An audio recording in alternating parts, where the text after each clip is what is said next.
What is up, everybody? Thank you so much for tuning in to another episode of the Anti-Gravity Group podcast. My name is Braden Carlson. My name is Taylor. My name is Shane, or as you might know me, Postart. And I'm Bryce Chanes.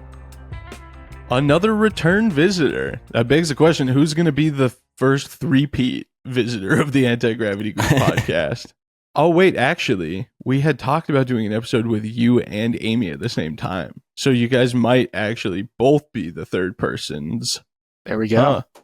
Wow, that works out beautifully. But we decided to have you on. People can see behind you actually a giant tube, which is, I'm sure, not an accident in placement and correlation to the conversation we're having today, which is building big rockets without spending big money.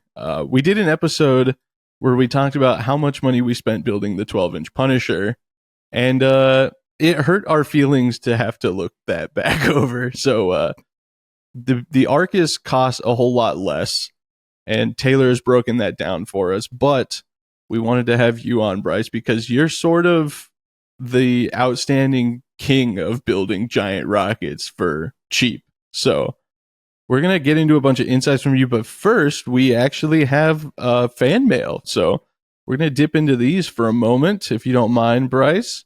Go for it. If there are any advice ones, happy to have you chime in as well. Actually, this one could be good. Tripoli Board of Directors member Bryce Chanes could be beneficial here. We have one from Damascus, Maryland. It says, what is the best way / organization to get a level 1 for people under 18, which we know is not really possible. NAR has junior level 1 and Tripoli has the Tripoli mentor program for people under 18. So I feel like, Bryce, you're a little more qualified than I am to break that down a little bit.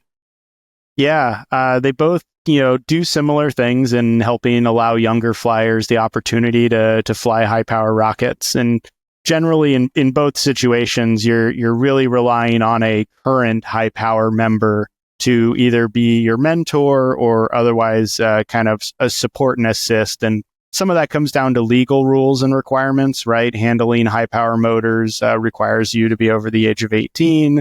And so a lot of the detailed rules for each organization definitely goes into who is controlling and handling the kind of energetics, both the rocket motor and black powder ejection charges that go along with that.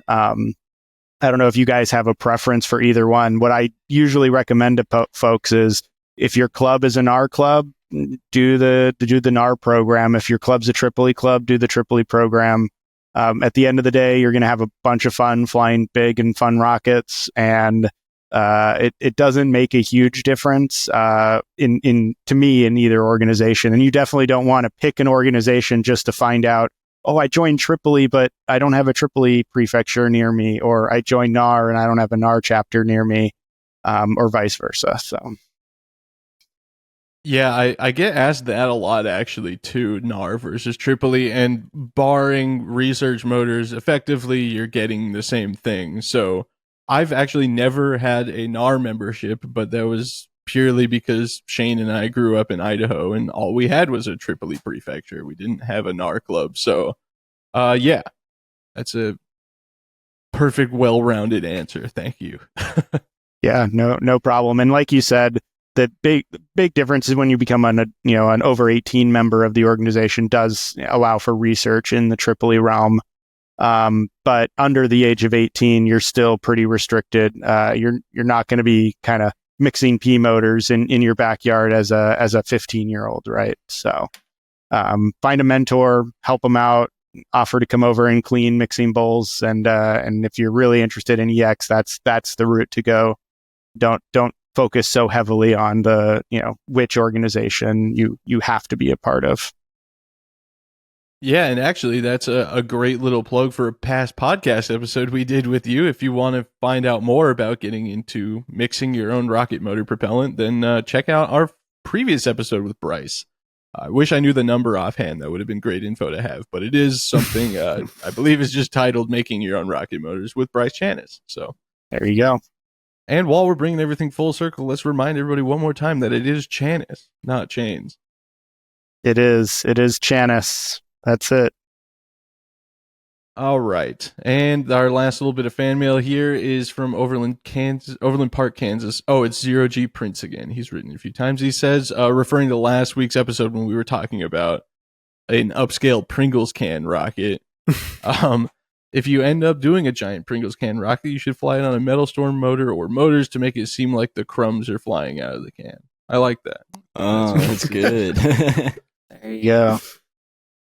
And watch this transition. This is going to be a solid one. Speaking of making a giant Pringles can, you might think that that would cost thousands of dollars, but that's maybe not necessarily the case. Bryce, you want to give us a little rundown of the history of your giant rockets real quick? Because there's quite a few under your belt. Yeah, I'd love to. One of my favorite projects of all time was working on my original level 3 project. We were just talking about getting your junior level 1 and or Tripoli mentor program, and I was 15, 16, 17 years old and thinking, wow, I got my junior level 1, but like I got to get my level 3 when I turn 18, right? So I got to start building the rocket to go do that, and had the opportunity to get some sonotube and start playing around with a big 20-inch diameter tube and play around in my wood shop and in high school, actually cutting centering rings and cutting wood and just kind of playing around on the internet trying to find out how people built these crazy big rockets. And I was very naive and fantasizing about flying my L3 certification on an 3700, the Skidmark Pro 150 motor. And I needed a rocket big enough to do that. But the reality reminded me that I live in California and I can't really fly O motors in California. So I wanted to build kind of the biggest rocket you could fly on an M, essentially. And that kind of led me down the big, fat rocket route. And LDRS 29 was actually the launch that I got my junior level 1. Actually, it was the month before, but it was the first time flying an H&I motor at a launch outside of the certification. And they obviously did the big SaSQUATch drag race. I didn't partake in the drag race, but it was very memorable to me. And so that kit became really important to kind of my interest in rocketry. And so I built a 20-inch diameter version of it. It was my first time doing everything, and kind of being young and dumb, I just really jumped in there and said, I have no idea what I'm doing, but I'm just going to cut things and try things out. And it was cheap enough where I can just, cut wood and play around and make mistakes, cut centering rings, with the circles in the wrong location and screw up this, that, and the other, and still end up with a rocket afterward for reasonably inexpensive. The motor was always the most expensive part. And as Braden and I, and I'm sure others know, like, I'm a deal hunter, especially in the motor realm. And so finding unique motors for inexpensive prices is probably the most worthwhile part of saving money flying big rockets, is finding good deals on motors. But since then, at 10 years after that, I started getting the itch again to build another mega project. Unfortunately, while my level 3 would end up working and flying a 20-inch diameter Mad Cow squat to 825 feet in altitude on an M1550. And it was glorious and worked great. I was between college and moving out of state and all this stuff. The rocket didn't make the move. It was one of those things where there was a conveniently placed dumpster at the right time, and I took out the pieces and things that were important to me, and just left it alone. But since then, people have been itching to encourage me to try to build another big rocket, and so SaSQUATch kind of became a new avenue for that. And between the decade in between, kind of flying all kinds of 7, 8, 9, 10, 11, 12-inch diameter rockets. SaSQUATch, which I'm sure we will talk a lot about, became kind of the restart for a lot of people on learning about flying big fat rockets again. And I really miss the build threads. I miss the exciting stories of these rockets. And as somebody who really likes high and fast, I also really like low and slow, and it's kind of stuff in the middle that loses my attention per se.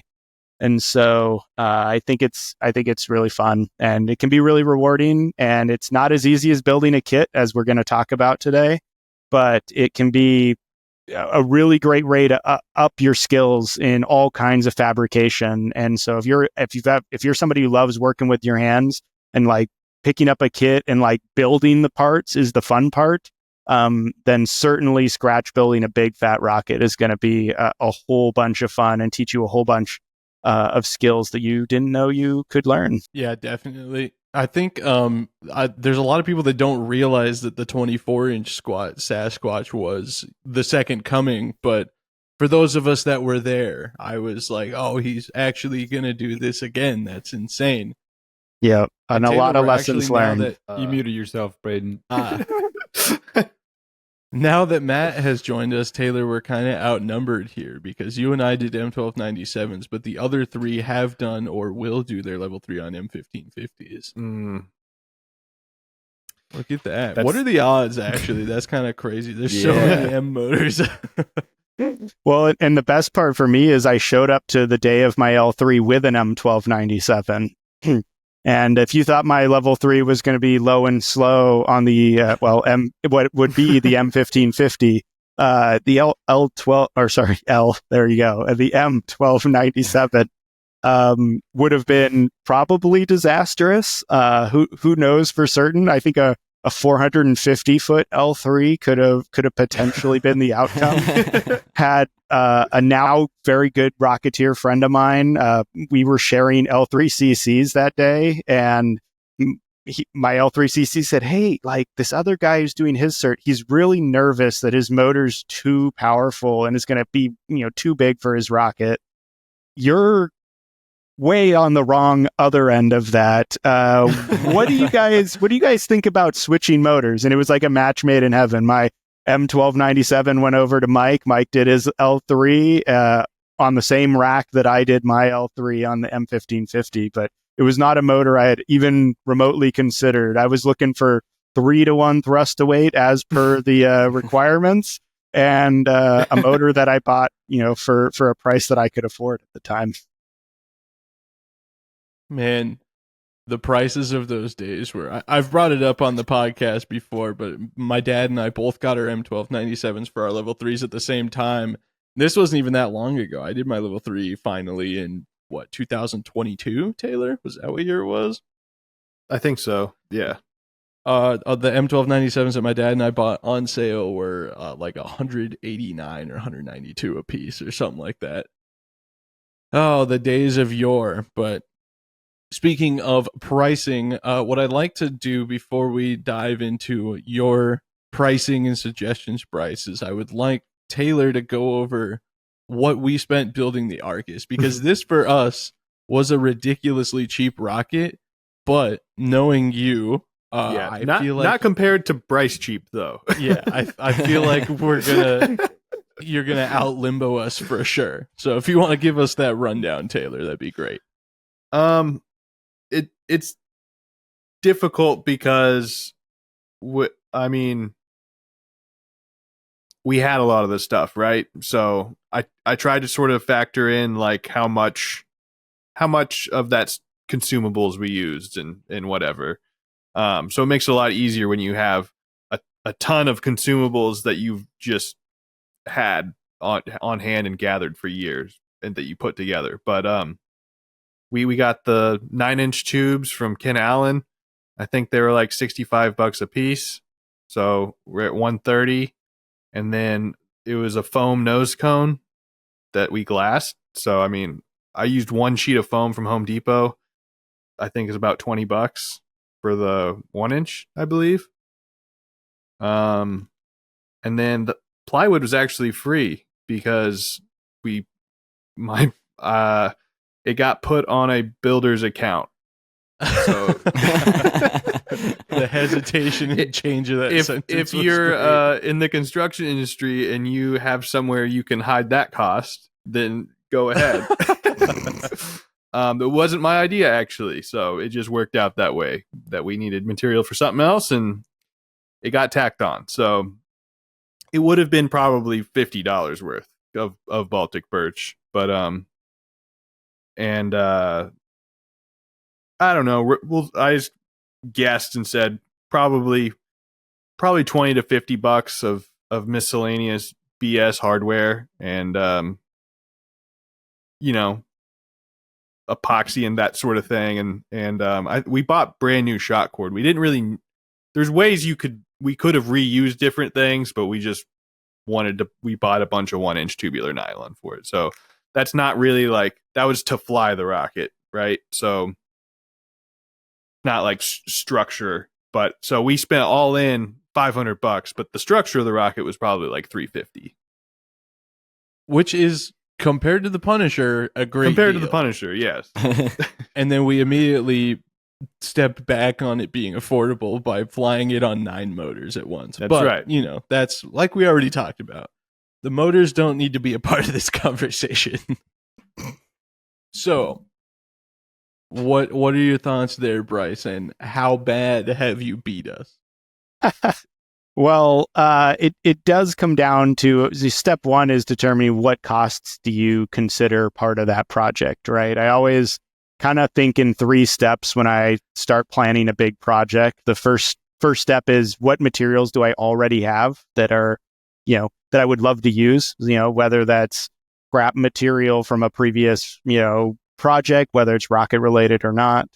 The second step I always ask is what can I borrow from people? So if I'm really trying to save money, typically nowadays for me, that's me loaning things out. I'm usually on the other end of that spectrum, whether that's motor hardware, recovery gear, electronics, tracking assistance, whatever it is. What can you borrow from somebody?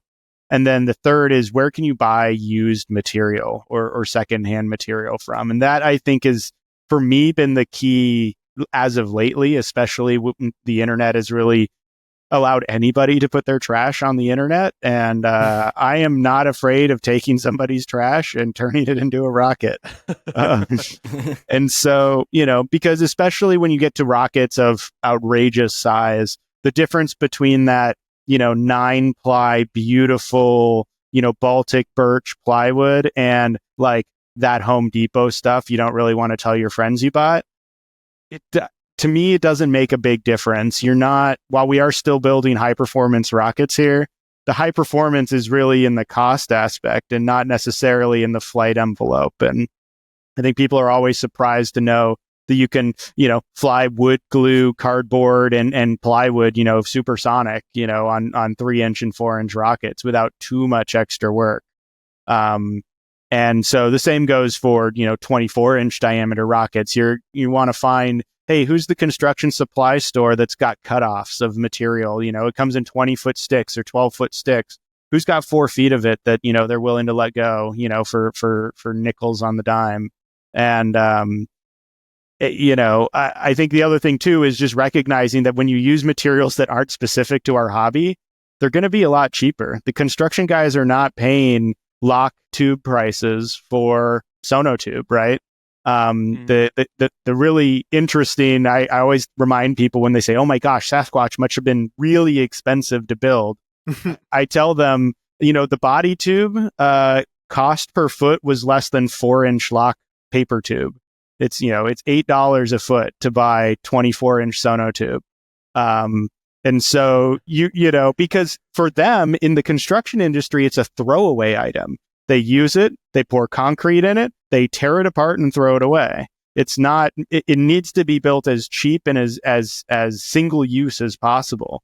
And it works wonders for our, I should, by the way, mention Sonotube is like a specific name brand. Your local concrete construction supply store will have, whether it's Quickcrete tube or a local brand of concrete form. That's the kind of general name for it, is concrete form.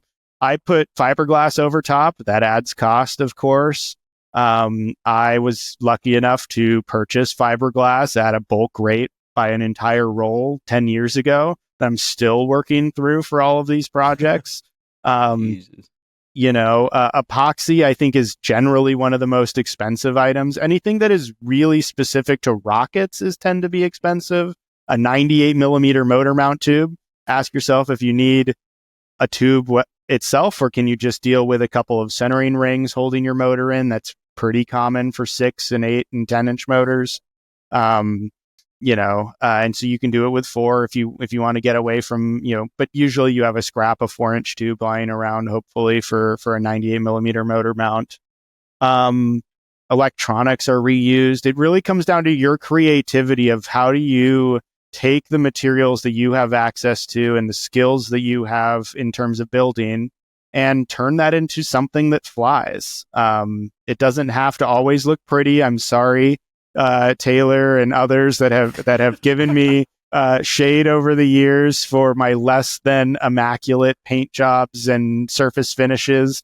At the end of the, the thing for me about big projects is you're going to be 1,500, 2,000, 2,500 feet away from the thing. It doesn't matter how many years you spent sanding and polishing. Doesn't matter if you didn't, most of my big rockets are all rolled on paint. When I did my level 3, I went to Home Depot. They have a shelf on the side for all of the paint that people rejected, whether it was the wrong tint or they mixed the wrong sheen or whatever it was. I don't know. And I just looked through and they've got 20 or so cans of literally every color you could possibly imagine. Don't know why somebody wanted to paint yellow and paint, red, but like that was it. You just grab the paint. It's, it costs 10% what they would have charged the normal person for it, and they're just trying to make a buck off of it, and you go from there. And oh my gosh, spray paint would have cost a whole bunch more than the little pint cans of paint if I wanted to be particular about a specific color. So it's kind of a thrifty game, right? It's a game to see what you can be thrifty about. I will say too that, to your point, it doesn't need to look perfect. A lot of my rocket stuff, if you really start looking close, you start to realize that it's not as refined as the camera may make it look. But yeah, famously, Taylor was not fond of your mashed potato nose cone on the 24-inch rocket. I mean, I know it could be a lot worse though, so it's not. It works, so it's not like it's a that bad of a thing.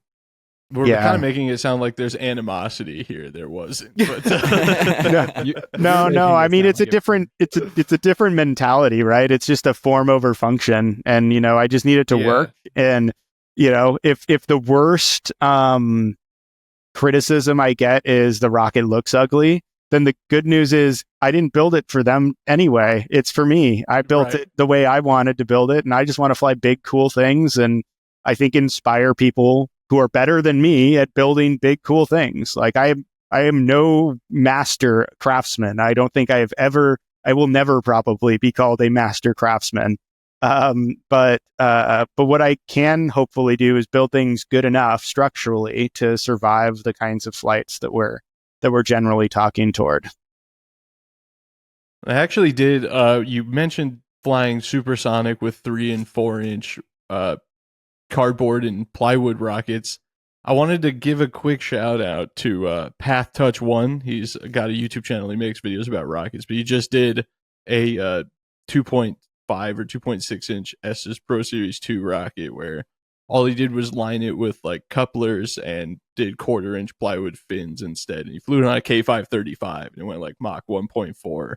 So that's a discussion for another podcast episode, how people are convinced fiberglass is the only way at this point. But yeah, so go check that video out. But that begs the question, to get back on topic here, Bryce, do you have a rough cost for SaSQUATch?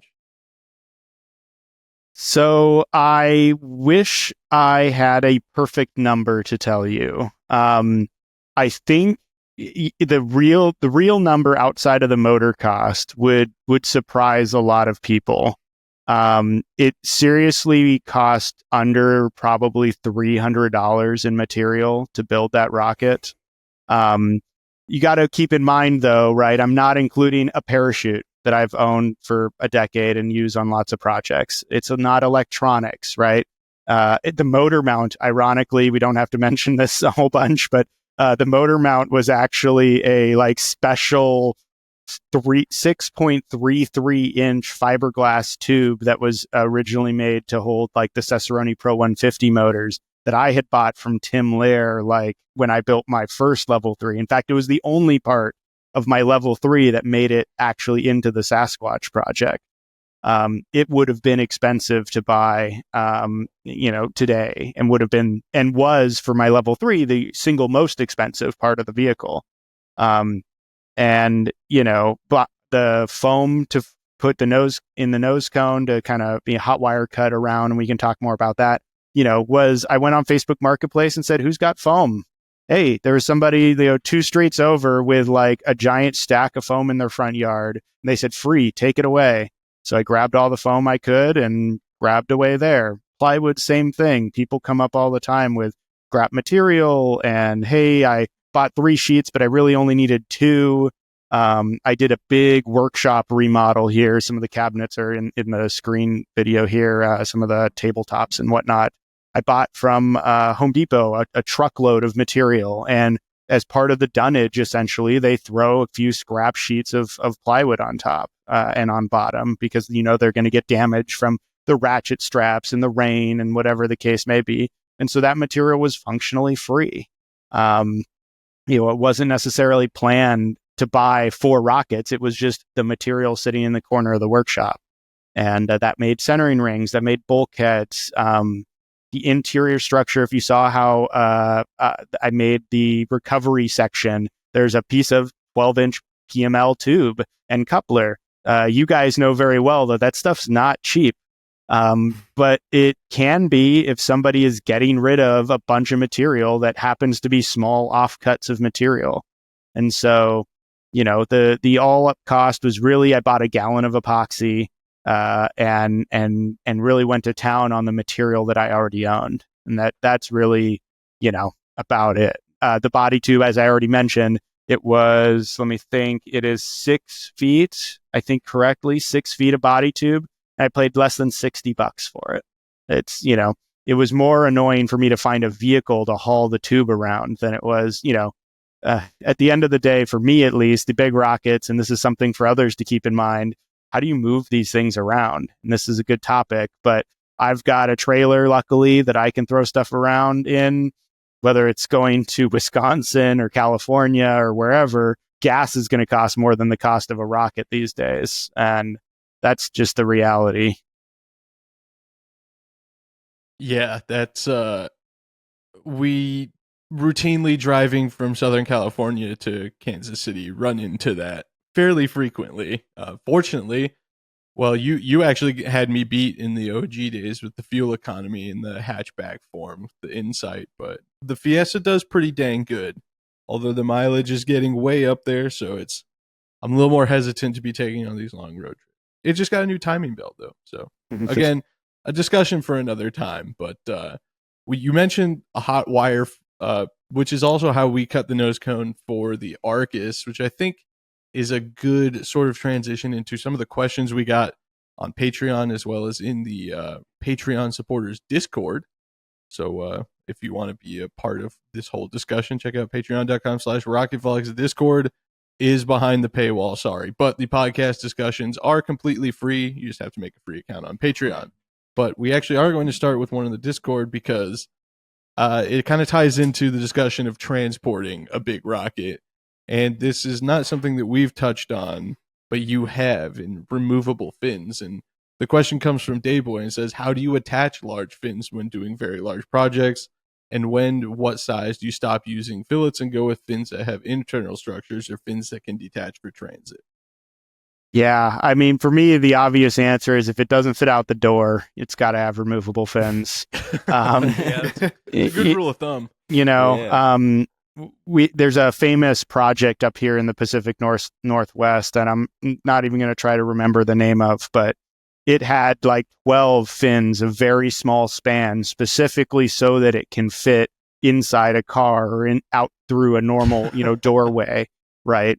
But you can imagine these, really long, really skinny fins up against in order to have a 12-inch diameter rocket and still fit through a doorway, right? I have, big doors on the side of my workshop, big garage style doors that I can use to wheel projects in and out. But the reality is, you still have a vehicle you got to put it in. And if you don't, SaSQUATch had probably 3 feet of fin plus 2 feet of body plus 3 feet of fin. So that works out to be about 8-foot span, fully loaded. Just barely you could keep it assembled and put it in the back of a pickup and drive it safely on the road. Kind of, if you don't know the story of Falcon 9, Falcon 9's diameter is basically that of the legal width you can haul things on public roads. And so, interesting. Any bigger and they wouldn't be able to move it from California where they build them out to where they fly on the East Coast or at Vandenberg. So, I didn't even know that, actually.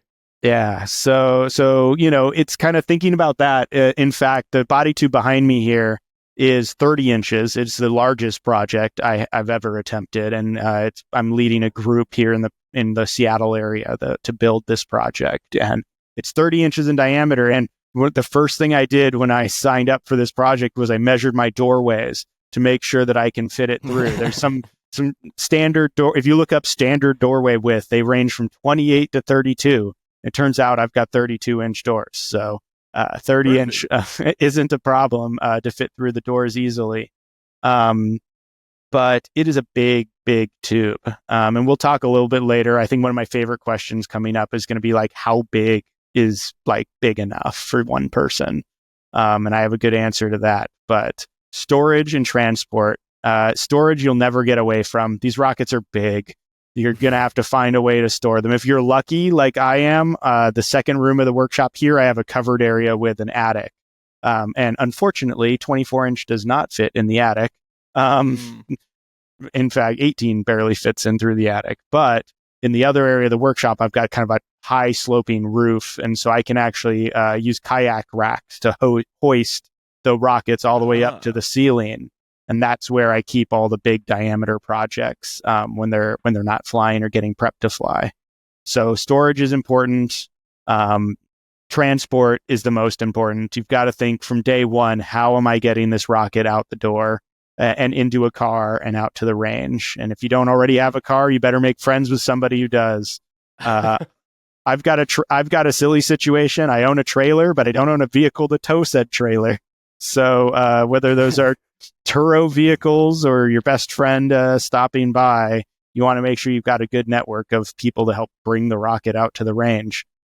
This would be a perfect time to shout out Chris Short for helping haul SaSQUATch from Colorado all the way to New York for LDRS last year.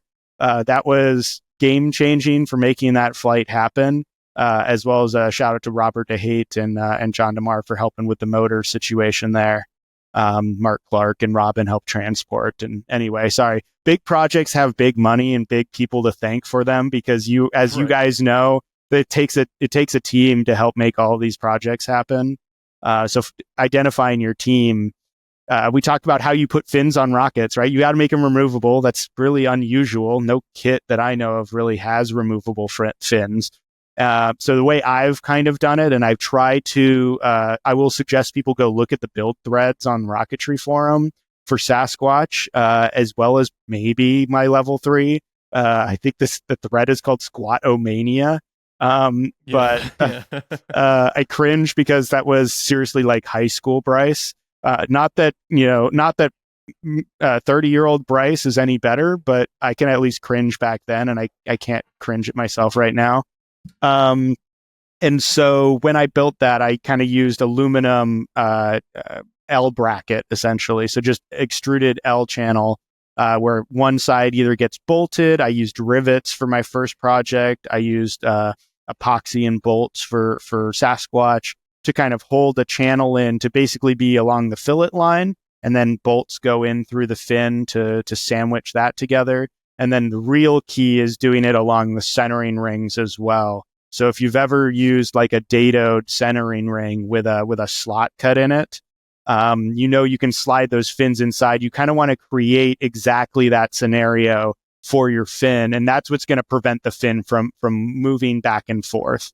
And with the big projects, it's so lovely. You get in there with your drill and your wrench and your screwdriver, and you can just dive all inside these projects to go in and work on, and put bolts together and all that kind of stuff. And I'm mechanically inclined, so that's kind of, I'm a bolt and nut kind of guy versus relying on epoxy or other, non-mechanical methods for attachment. So that's where I'd suggest. I think I will note also that you're preaching to the choir on having plenty of things to cringe at on the Rocketry Forum from our teenage years, because one of Taylor's favorite things is to send me screenshots of things that I said on the Rocketry Forum as a teenager as he finds them. Yeah, it's I just stumble across them is the thing, because there's so many. So I'm like trying to search something from years past or whatever, or find some information. And then I'm just in the middle of some thread, and here's Braden. And it's always something like, I'm doing this, or I'm planning on being at this launch. And none of that was ever true. That never happened. You were there. Yep. Guilty as well, of course. Yeah, we had a race to a mile contest when we were like 15. You beat me by several years, I will add. Oh, man.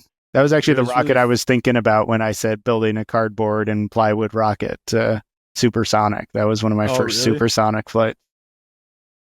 Yeah, we had a mutual friend, I won't name drop, but he was talking about my YouTube channel more recently, and he's like, it's so cool to see you doing all this stuff. I just remember you were like the really poor one of us all teenage rockcats. I was like, yeah, thanks for the reminder. Appreciate it, man. I think a big thing to consider with making fins removable, because our 12-inch Punisher, actually, I had never considered the fact that it might not fit through a door until you brought it up, because it's always gone out a garage door and into a van. The Arcus, probably okay, both attached traditionally, but a big thing to consider in my mind is how likely those fins are to break off on landing, because the size of a giant rocket really amplifies that possibility. And with the SaSQUATch, I think you're really in a high risk zone. You hadn't broken them off though, right? No, neither time. None of the times I've flown it, I've had any issues breaking fins off. Partly from the design, just building the material, really thick and really strong. But also, the SaSQUATch benefits from the fact that it's pretty shallow. It's not like a mosquito where there's a big like bending moment trying to break those fins off. So I think that helps.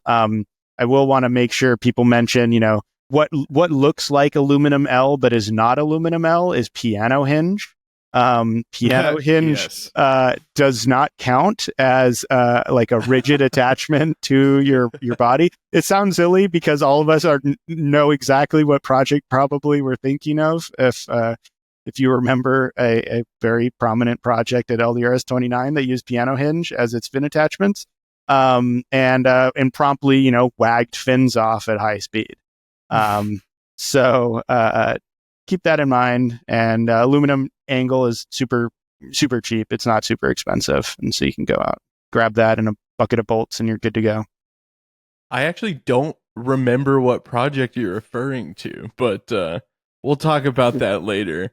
I did just for some reason my head was like, what if you had a rocket though where one side was a hinge and then you could fold the fins up to go in a trailer and then you unfold it and the other side is interesting concept. Okay, another good question also from Dave Boy in the Discord is, how do you make a coupler tube for custom big projects, which I think is definitely a good thing to hit on here. Yeah, for sure. And I've struggled with whether or not couplers are the right solution in general for really big rockets. In fact, the 30-inch rocket behind me probably will not have traditional couplers in the kind of sense that you and I might be familiar for, normal high power rockets. But SaSQUATch used them, and I've used them a bunch in the past. And by far the easiest way to do is just take a body tube like that, slice it axially all the way down, cut a little band off of it so that it's smaller, and you slide it inside the tube and fiberglass the inside, or fiberglass at least along that root. You guys have played with the PML 12-inch stuff. Does that all the tubes, all the couplers I have from them were made basically that same way? Yep. Is that how they do them commercially? I don't know if it was just an old stock thing. We didn't know till we built our 12-inch Punisher and we bought the stuff, and we didn't know that that's how they were made. So, yeah, they basically same thing, and then just a strip of fiberglass, I think, on the inside and the outside, and then sand it smooth, and it's off to the races. Yeah, and also a great technique, and we didn't start with this at all, but a lot of these ideas, especially the money-saving stuff, go for any sized rocket too. It doesn't have to be a 24-inch diameter monster for you to save money buying used material or looking for deals, right? But something like that coupler trick we just talked about, if you need a custom coupler for a special diameter because your best friend just dropped off his, I have a tube sitting next to me here that is a old carpet roll tube. It's like 3-inch or 4-inch diameter carpet roll tube. And I need a custom coupler for that. And, I can just make my own by just, cutting up a body tube and shrinking it down to be a coupler. Are you eyeballing those, or are you doing usually when I've done it, I've just figured out how much I need to take out of the circumference for it to match the inside diameter. But yeah, so I try to do the math, cut it a little bit big, and then I'll just stick it inside the body tube. And if it's too tight, then I trim it more. And if it's too loose, well, then I've already trimmed too much. So I stop there. I just do it by feel. Like cooking. Oh, that's awesome.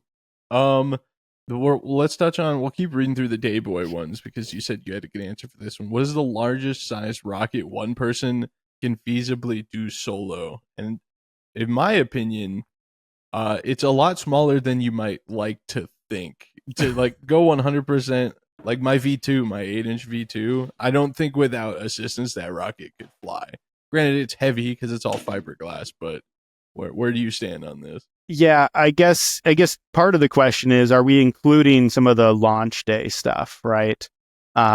Because for me, SaSQUATch was built specifically to be the biggest rocket one person could build, move around, handle, do whatever I need up until I get to the launch site. And maybe this is just me because I'm a Tripoli board member or whatever the case may be, but I don't have any problem getting people to help out carrying a 24-inch diameter rocket around, right? And I think if you are working on a big project, you probably have friends and people interested in helping out.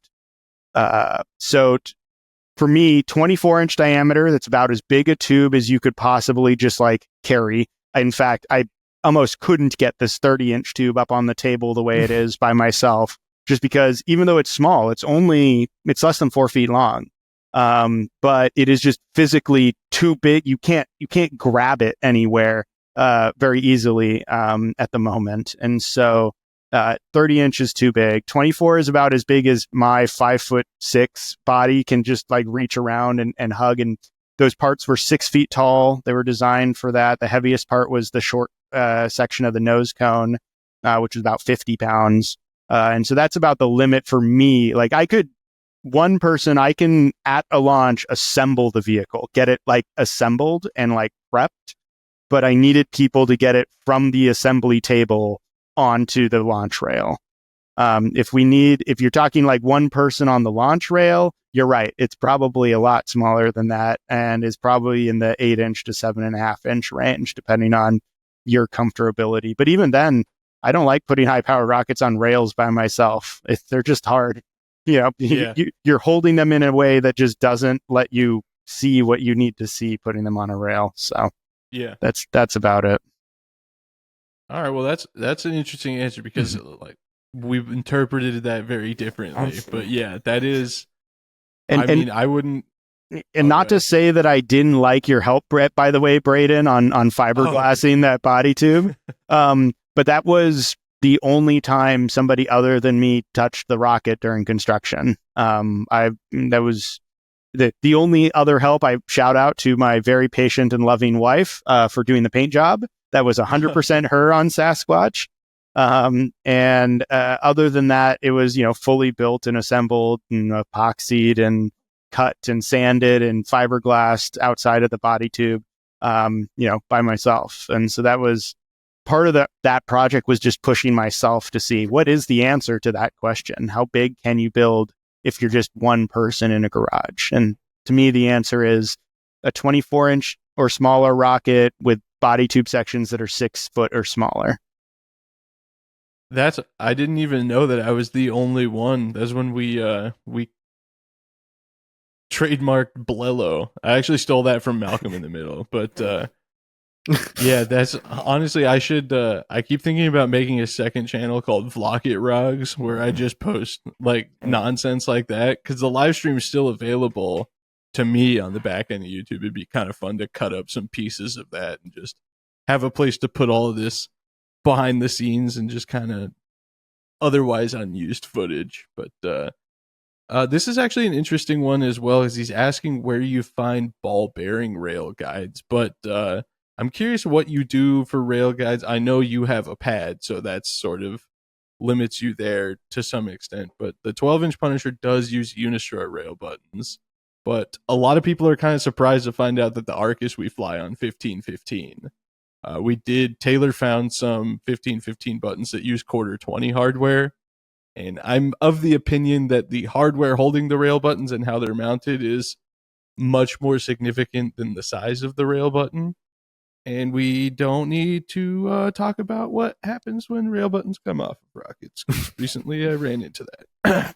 Yeah, no kidding. And breaking rail buttons off is absolutely one of the worst things to happen, because because it happens right at the end. Like, most people don't put their whole rocket on the launch pad ready to go with weight, and maybe it's wind, maybe it's something else, on a launch rail. And so there's usually, at least in my experience, personal experience, a lot of improv that goes into getting the whole thing exactly on the rail perfectly. And either, in my case, it hangs from the rail, and so you want to make sure it's like strapped up properly, but then you got to get the straps off afterward without, killing yourself. And, getting launch pad and launch rail operations is non-trivial for big rockets, as you guys all know. Where to get, ball bearing, whatever's. The cynical person in me wants to say, if you're at that point, you'll know. But I think I've never bought them, actually, but I'm pretty sure you buy them from McMaster Carr. There are probably other places that sell the, Unistrut, anyway. Its common use would be pocket door hardware. There you go. I use them in houses. So perfect. But for all of my projects, it's just normal Delrin rail buttons. Right. Mine are slightly bigger. The one I used for SaSQUATch was slightly bigger than 1515, but smaller than the massive Unistrut ones. But I've got Unistrut ones. My level 3, the 20-inch, flew on 1515. Believe it or not. Whoa! All right, that's some fun insight, actually. Huh. Yeah, that's so you have the Black Sky rail buttons, which is what you're situating with usually. Correct. Because you have a Black Sky pad, which a lot of people probably aren't familiar with in this day and age, but it's a out of production pad. Yeah, I don't know that I've seen in person, other than Dan Michael, using like those roller rail guide situations. Yeah, and I don't feel that they're totally necessary, but you don't end up with a situation where your rail guides need to be replaced, certainly. So there's that. But on the other hand, you have giant rollers hanging off the side of your rocket. It is interesting, though. Like, it seems, I bet, like, putting it on the pad is way nice, because it would be satisfying. Yeah, it just glides on down. But It could also roll its way right off if the rail's not sitting right. But the secondary question to that question was how you attach them. Would they go in the centering rings? And that is a great suggestion. But inserts in the centering rings would be my recommendation. But is he asking for the giant rollers? Yeah, but I would say any situation while we're talking about big rockets, we should probably address attaching rail guys, since we've already talked about what can go wrong if you don't do it well. I'm a fan of taking like scrap, like a good piece of scrap hardwood, like 1x material, and then sanding it to fit the inside of the tube. And then you have a really big piece of meat you can screw into, or put your inserts in, or whatever you need to do. Yeah, ones inside the Punisher, I don't know if we've ever taken pictures of them, but Taylor really let his Finnish carpenter mode come out, and they're just like, they look so perfect in there. And I'm like, no one's ever going to see this, but I appreciate the effort they went into this. Yeah, I 100% echo exactly what Taylor said. The like 1x material and radiusing it so that it fits the inside of the body tube. One thing I really like to do is, like, they're the inserts that you insert from like the face direction versus like the peanuts, is that what they're called, with the teeth in them? That come in from the backside. And those ones that come in from the backside, when you tighten them, you know that they're not gonna pull all the way through. Versus like anything that I insert, like the Aeropack inserts. I always hate those because I'm always afraid those are going to pull out at some point. Especially because you're putting hundreds of pounds of rocket hanging from them, at some point.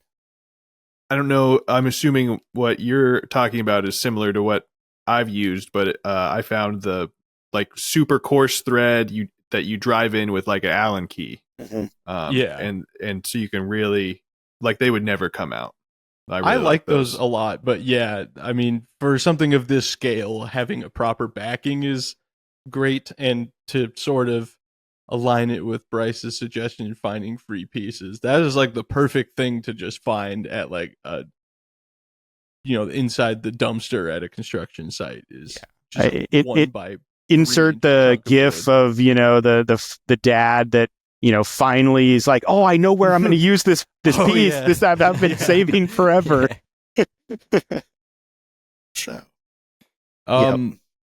So he has one last thing, or one question here about the structure and anatomy of big rockets, which again is something that's fairly subjective to each build, because, well, our big rockets do have a bunch of centering rings, but they're more sort of just like giant versions of a regular high power rocket in comparison to stuff that you do. Or one of my favorite quotes was, someone was talking about one of Jerry O'Sullivan's rockets, and he called it a flying scaffolding because he's built this whole wood structure that the tube slides over.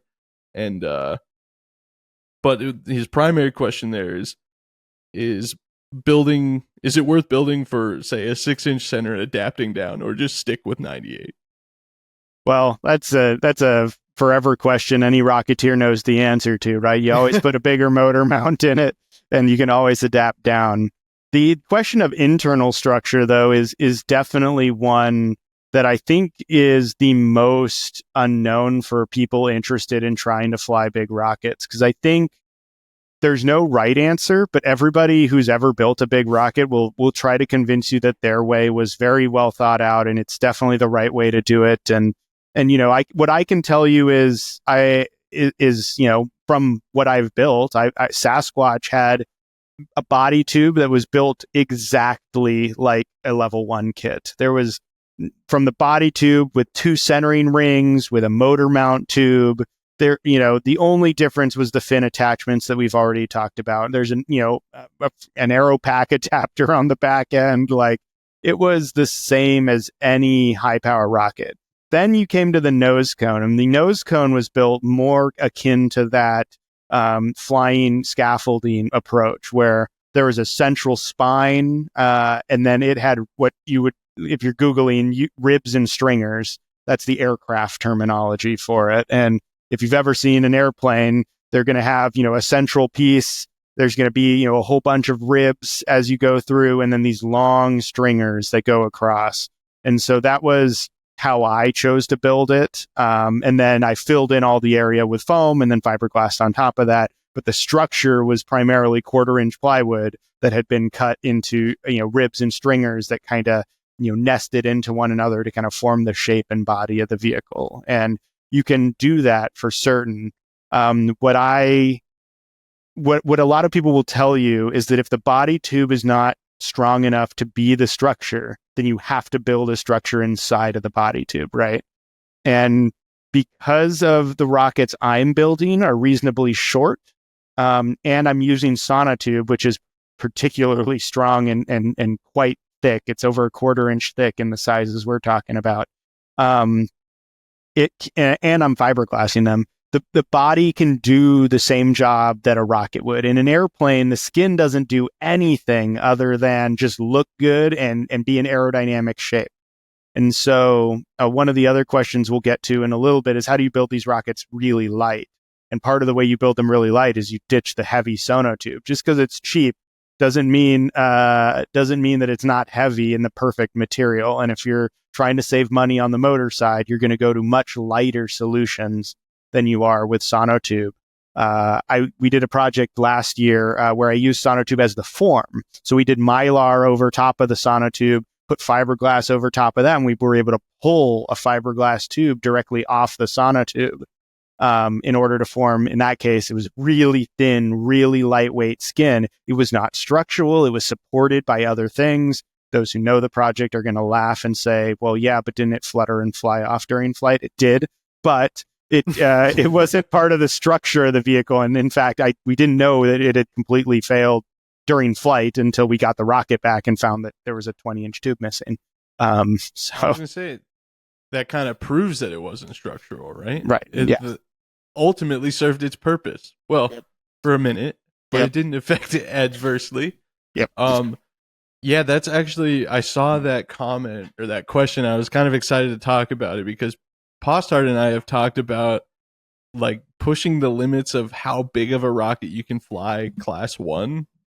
We talked about doing like a half-scale Patriot with a stack of foam discs so that it's light enough to fly on an H-123 at a park.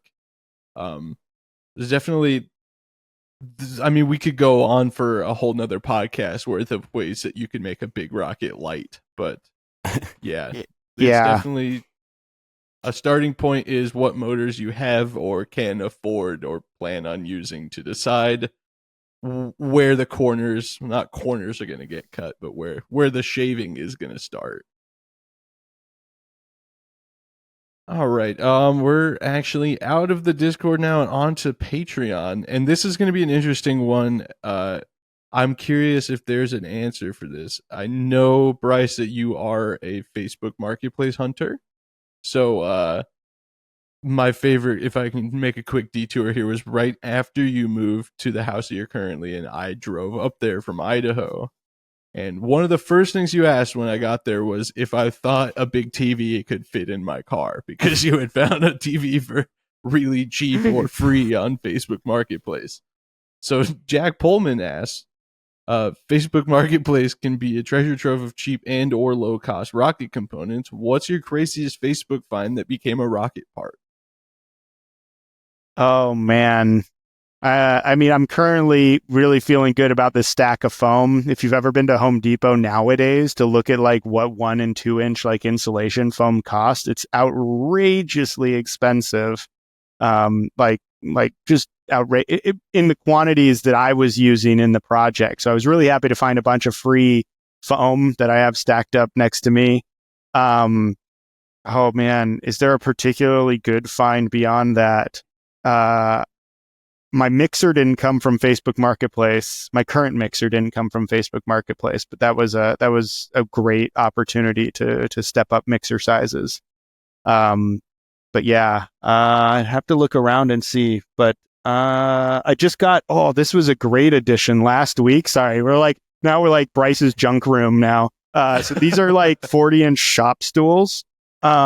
And there was an art studio about 45 minutes south of me that was going out of business.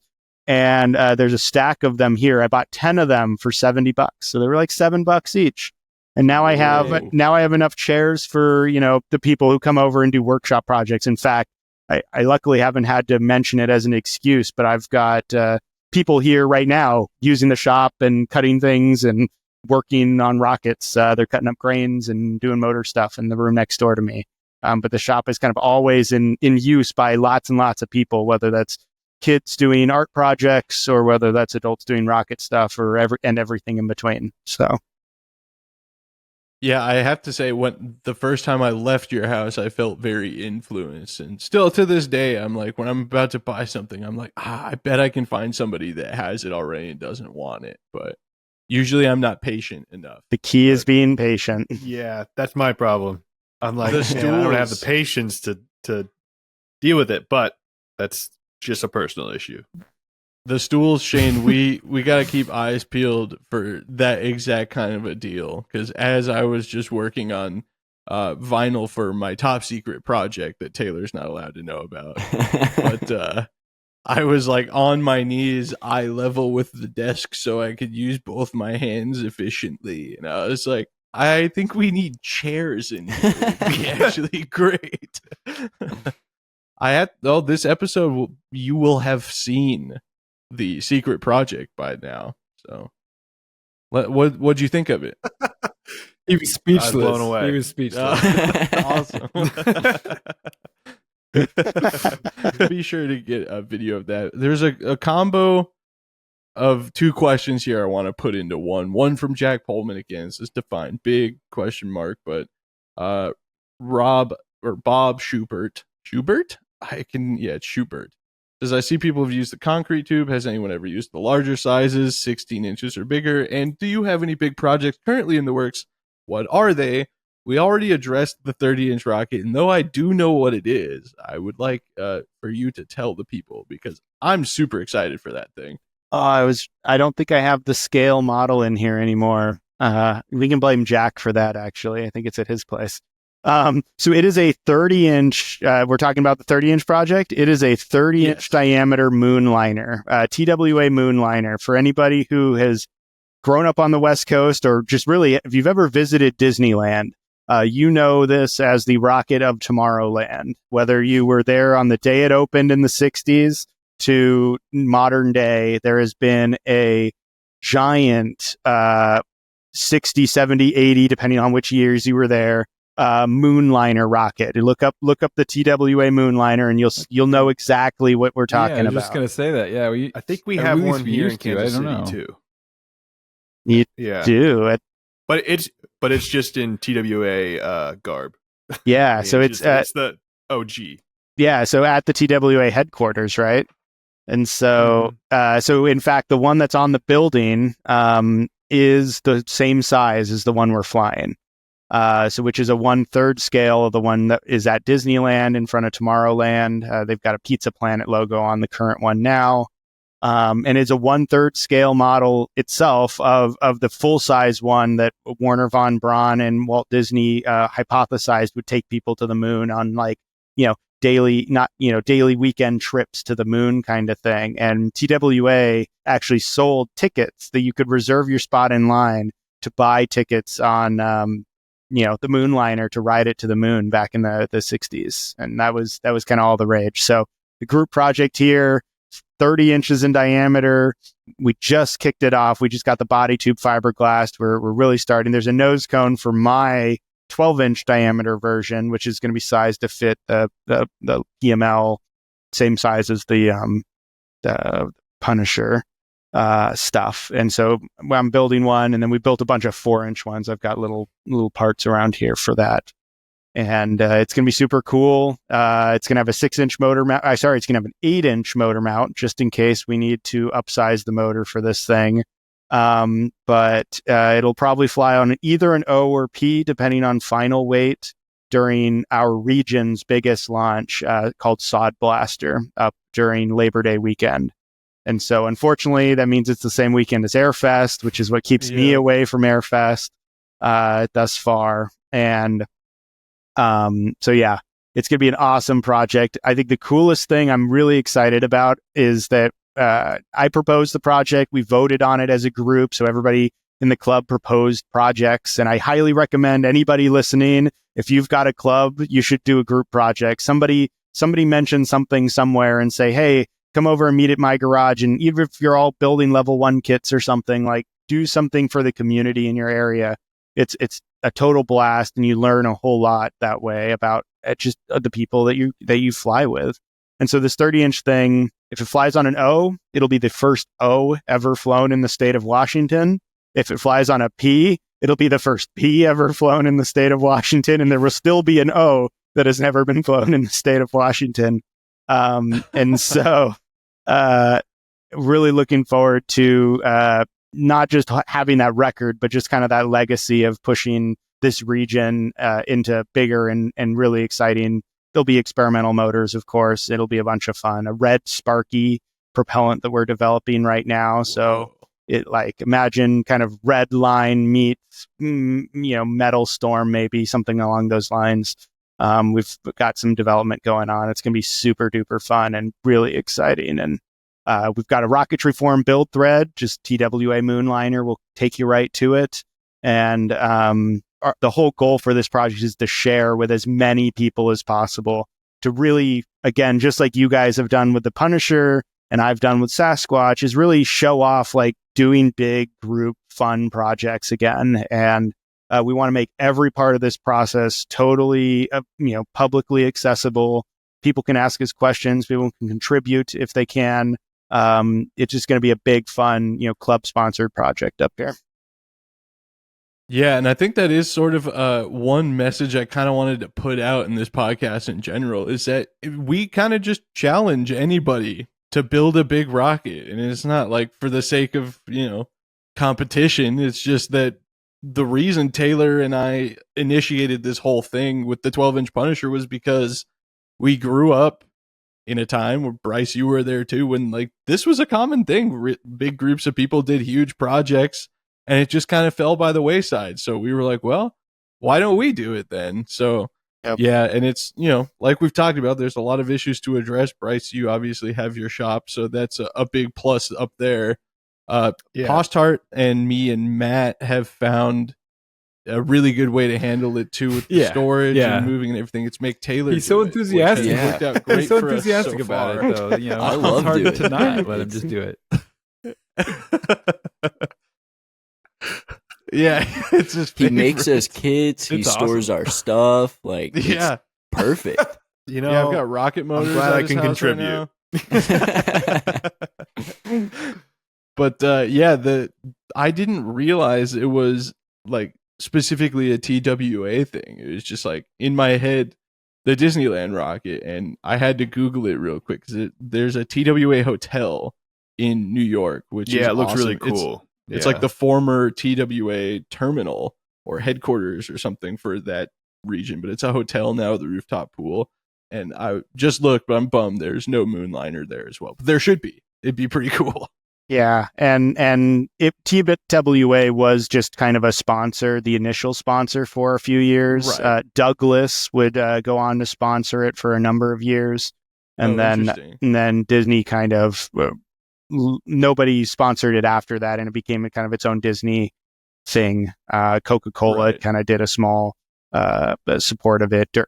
The refreshment delivery vehicle of the future or something. I can't remember what its tagline was, but yeah. Some of those Disney sponsored things are really interesting. Some of them have aged interestingly, like the original Disneyland Tomorrowland feature, the Monsanto House of the Future. It was not as topical as it once was. Matt Powell is going to be our final Patreon person here. He says it's not a question, but he's building a 48-inch by 8-inch concrete tube. Oh, 3 of them, and with marine grade 2x4 foot sheet of plywood for less than $50. He's just building a big rocket with a 75 millimeter fiberglass motor mount tube that he had left from a previous project. So really reflects all the things we've been talking about. So since we're out of things to talk about based on those, I wanted to toss it out to any of my co-hosts here, because I sort of been manhandling this conversation, I guess. If anybody has any questions for Bryce or anything else we need to talk about with big rockets that we haven't come up with yet, and I'll throw this to you as well, Bryce, because I know you're a plethora of information that you kind of have a unique experience that not a lot of modern rocket people have in doing these old school, like true whatever you can get your hands on giant rocket builds. But anybody? Yeah, I was thinking of one earlier today. In your opinion, I mean, we'll just size like huge rockets as 12 inches and over, right? What size would you say has the most, in your experience, or I guess best cost ratio to like wow factor of it, you know?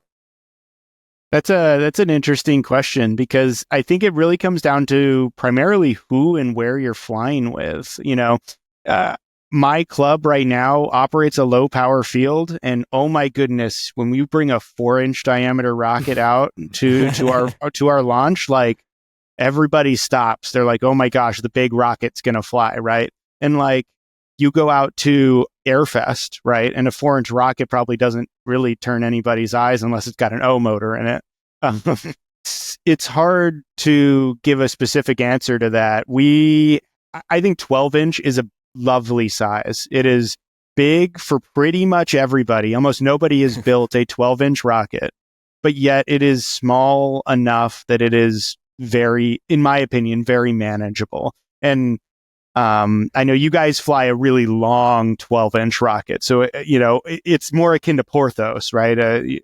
In terms of its complexity and size, and there's a lot of, okay, I got to move the nose cone. Oh, now I got to move the first body tube section. Oh, now I got the second body tube section. Oh, now I got the booster set. Oh, somebody help me with the booster, because they put half-inch G10 as fins on this guy, and there are 6 fins.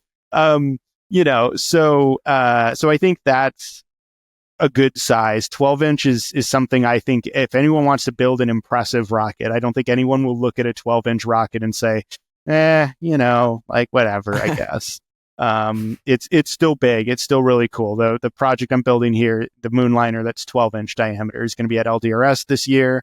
And so you can fly it on, I think you could fly a good 12-inch rocket on Ks, Ls, and Ms. Like that's, I think, the butter zone for low and slow, a high thrust K to a medium thrust M, like is kind of the butter zone for flying the field for me without breaking the bank. And it's really cool and exciting, because at the end of the day, I don't think a lot of people really care how high you fly. Like the difference between a rocket that flies 2,000 feet or 1,500 feet versus 10,000 feet or 12,000 feet, I feel like the average audience member isn't necessarily going to see that a whole bunch different.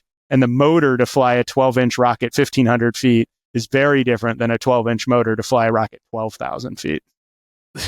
Yeah. What were you gonna say, Taylor? Yeah, I was just gonna agree that like to a big, like to some extent, it's just big rocket cool, right? Yeah, right. Yeah. I mean, a great example would be the giant Fat Boy, the infamous Fat Boy at Plaster Blaster with the Van Hunter van, which admittedly was not so cool, but I mean that flew on 3 and 1550s, and it was what, like 36 inches in diameter or something. Yeah.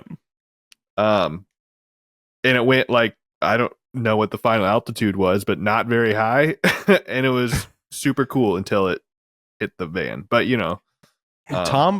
Tom Cohen is kind of the king of big, impressive rockets that don't need to go high to be impressive.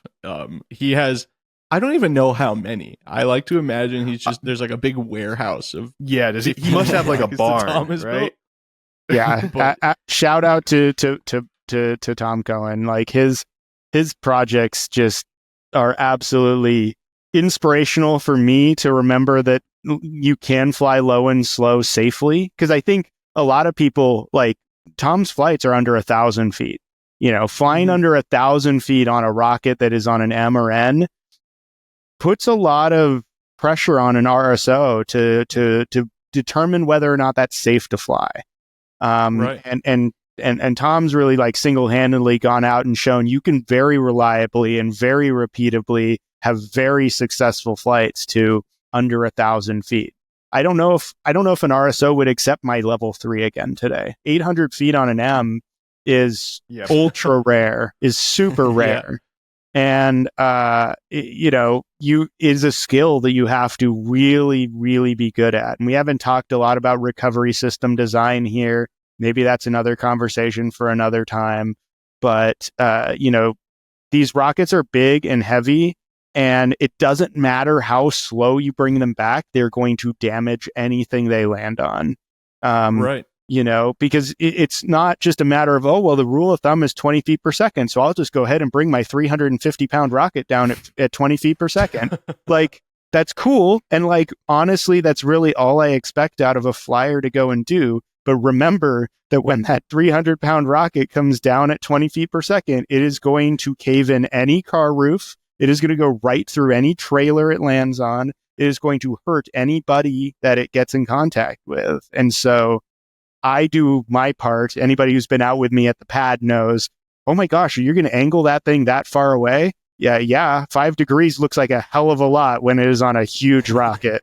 Right. And I would much rather have higher speed deployment of the rocket angling way far away from everybody than have any chance of the rocket coming anywhere near anybody at a launch. And that's one of the biggest things for these big projects is just recognizing that they're big, and it's deceiving how much energy they can bring back, even when they're coming back nice and slow. Porthos landed at under 15 feet per second and still managed to kink in a body tube and leave a pretty sizable crater where it landed, and not because anything bad it worked exactly as it should, minus shredding the drogue. And so it's important to keep that in mind, and always just like with research, I will say, talk to people that have built big projects. Get a mentor, if this is your first time building a big project, the rocketry forum, the rocketry Discord, your club meetings and club email lists are really great opportunities for you to not only just meet and hang out and have great conversations, but also just to keep your project safe, because you're going to get a lot of publicity when you're flying a big project, and you don't want it to be bad publicity. Yeah, the launchpad angle is an interesting topic to hear from a group of 4 people who have had every one of their big rocket flights go above the crowd and land behind us from the perspective of where it took off, except for the first Punisher flight where not all the motors lit. That one stayed out in front of us. But yeah, the Arcus came back and landed right on its launch pad, right? Yeah, it did. Yeah. Right. So the second Arcus flight did land behind us relative to the direction of the flight line. But yeah, how could I forget that we wrapped our main parachutes around the pad and took off from? Yeah, good point. That one was perfect. If you can do that every time, by all means, go for that. But yeah, I mean, that is, like you said, another whole topic. We can dive into it a little bit, but recovery of a big rocket is it's a non-trivial sort of situation. And it kind of blew my mind when we saw you not using a deployment bag for your C9. We talked about this at dinner that one time when you said that you're a burrito boy. But man, I was like, I get so many shroud lines that everything could just go so wrong. I've got a question about so speaking of safety, do you do anything special about your ejection charges and testing your ejection charges on a big rocket? Okay. Yeah, nothing special. I'll say it's just like testing your normal rocket. The nice thing, if you want to call it that, is that it's a lot quieter than small rockets, in my experience. A big even though it's 25 grams of black powder, right? That's the separation charge for SaSQUATch. It's a significantly bigger volume and just is like a much lower thud. I describe it as smacking a mallet against a trash can in sound. And so it's not that much louder, but absolutely just testing, because there's no excuse. If you're flying big rockets, It comes with an expectation that you know what you're doing. And even if you don't, you need to pretend like you know what you're doing by doing all the things correctly, by checking every box, by doing every deployment test, by making sure all your wires are done correctly, that you know how to use your altimeter, that you're not guessing at what the beeps are going to be when you set the thing off. Like, there's an expectation that comes with bigger rockets, and it's fun. It's really exciting. It's super duper rewarding to fly a really big project. And, you know, I've got copies of high power rocketry and sport rocketry here that I've, you know, been fortunate enough to have projects on the cover of, and it's really cool and it's really exciting, but it's a big responsibility, and it's not, definitely don't want to take it lightly. Just because you built the thing for $200 doesn't mean you have any right to cause $20,000 worth of damage by the thing not working, because that's expensive. Doing it wrong is way more expensive. I will say Taylor and I had much different experiences with the ground tester being quieter. Some of his neighbors were quickly out front after we tested the one of them was Punisher. quieter. One of them was quiet. The other one sounded a lot like an M80. Yeah, the fin can ones in particular, because I think it's just like a big concussion chamber. Like the tightly packed parachutes, fine. The nose cone's not bad, but both the Arcus and the Punisher, the fin can, we were like, oh my god, the cops are going to be here shortly.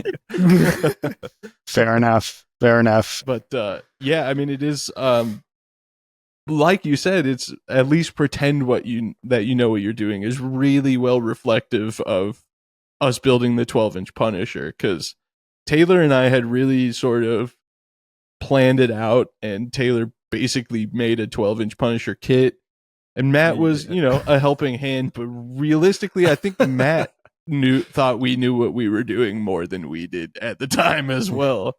But that, like you said, the Wayback Machine and looking at how the Gates Brothers rockets were built, and Wedge Oldham's rockets, and all the upscale rocketry Arizona team people, and all of that stuff. We basically just 20 years of rocketry history and knowledge just packed into our brains from just repeatedly consuming it all in our upbringing.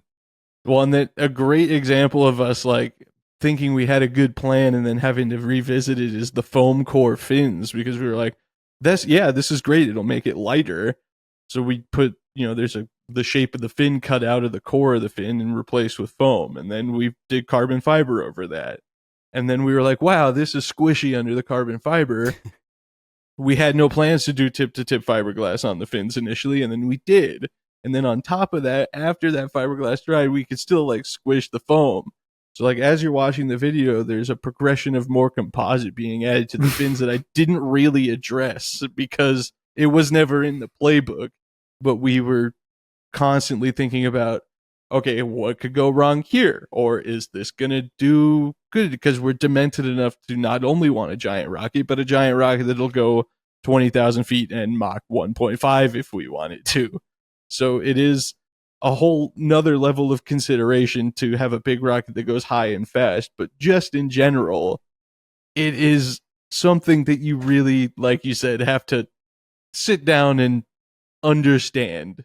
Yeah, I mean, you can think about it another way, right? Like, would you be afraid of knowing that the big rocket out on the back row, the person didn't know where the center of pressure was on a rocket, or didn't know what their stability margin was, or run a sim for it? You know, things that you can get away with when you're flying like a kit, for instance, or a normal like level 1, level 2 sized rocket for a lot of people. Treat it more like doing your level 3. You're going to be inspected. You're going to be interrogated. Another suggestion I have from my experience is contacting the RSO or the club that you're going to fly at as early as possible.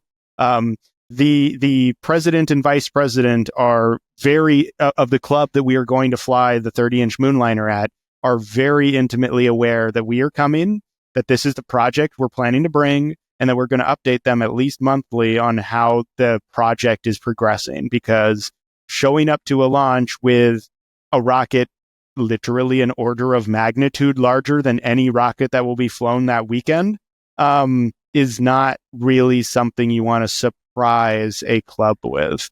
So having those conversations as early as possible, whether you're going to Balls, whether you're going to Airfest, whether you're going to, Thunderstruck, like whatever it is, if you've got a big launch and a big project, talk about it early. Don't let it be a surprise.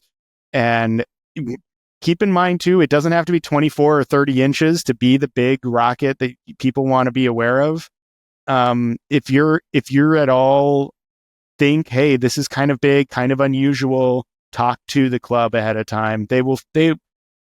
You will be so much more thankful getting a no or a, hey, here's some suggestions on what you could do better before the launch than while you're standing in line at the RSO and they're saying, no, I don't like this.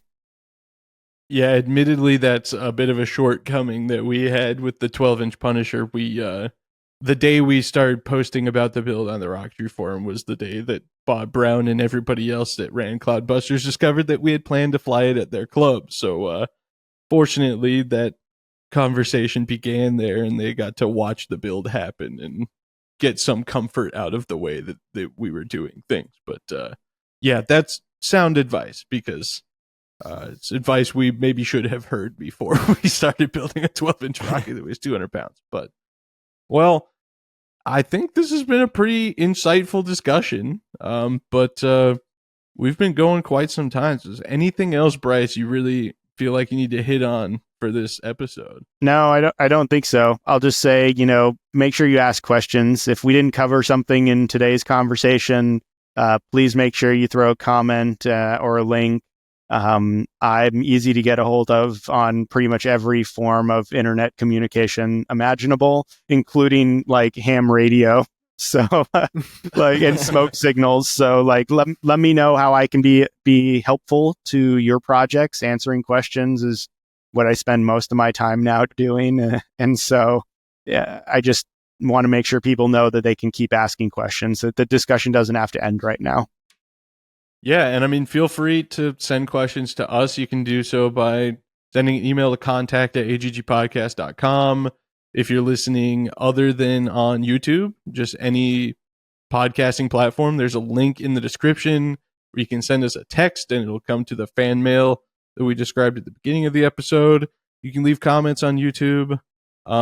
Yeah, and if there's any questions that really warrant an in-depth conversation, there's no reason to not have more big rocket episodes because who doesn't love a big rocket? But I think that pretty much does it for us. Anybody else? Final words of wisdom? Just on the topic of big rockets, I feel like one of the most important things before you start anything is just like what are your personal, like, what are the goals for the project? Like, you don't want to start out, we're building this big rocket and not really have a direction. It's lucky me and Braden are such good friends that we automatically know exactly the direction we want to take it before like we've even finished our sentences. But then how far do we need to overbuild this? Does it matter? Can we build it can it be pretty flimsy? Does the coupler need to fit well? Like, just, do we want to build this to go Mach 1.5? Like, it's not, you just need to figure out where you need, it helps guide the whole project, I guess, is that what I was trying to say. Yeah, definitely. Like I said, massive considerations and difference between a giant rocket that goes 800 feet and a giant rocket that goes supersonic. And so like, there's not a set answer for a lot of these questions because it depends on where you want to take the project and stuff that's not really important except for the people building it. For some people, it doesn't matter if the rocket is ugly if it's functional. For other people, it matters for no reason. What? Some people, Taylor. Some my people. God. Okay. Yeah, so some people don't care if they're building a giant ugly piece of ass, Well, that's not what I was trying to say. Sure. But anyway, I'm glad we're ending the episode on that. Thanks, everybody. Maybe there won't be a three-peat. Oh man, well I don't think we can find a better ending segment than that, so I'm calling it. My name is Braden Carlson. You can find me right here on YouTube at Rocket Vlogs and Instagram and Snapchat at BigB1011 and on TikTok at Braden Carlson 6. My name is Taylor, and you can find me on YouTube at The Rocket Channel. My name is Shane or Postar. You can find me on YouTube at Postar Propulsions, on Instagram at Shane Harris Photo, and online And at my name is Macho Matt, and you can HPR find me right here. And you can find me, Bryce Chanes, on Instagram at Rockets and Randomness, and anywhere else you consume the internet. We are the Anti-Gravity Group. Wow, hold on, running it back. We are the Anti-Gravity Group, plus Bryce Chanes today. This is the Anti-Gravity Group podcast, and we will see you all next time. And yes, I'm leaving that in. I have to have some humility. Bye, everybody. We might just hear from Nigel the Rocket Cat. Load up the professional masterpiece, you can bet on that. A launch and a chat with them is guaranteed to be a blast. It's the Anti-Gravity Group podcast. Ooh, ooh, ooh.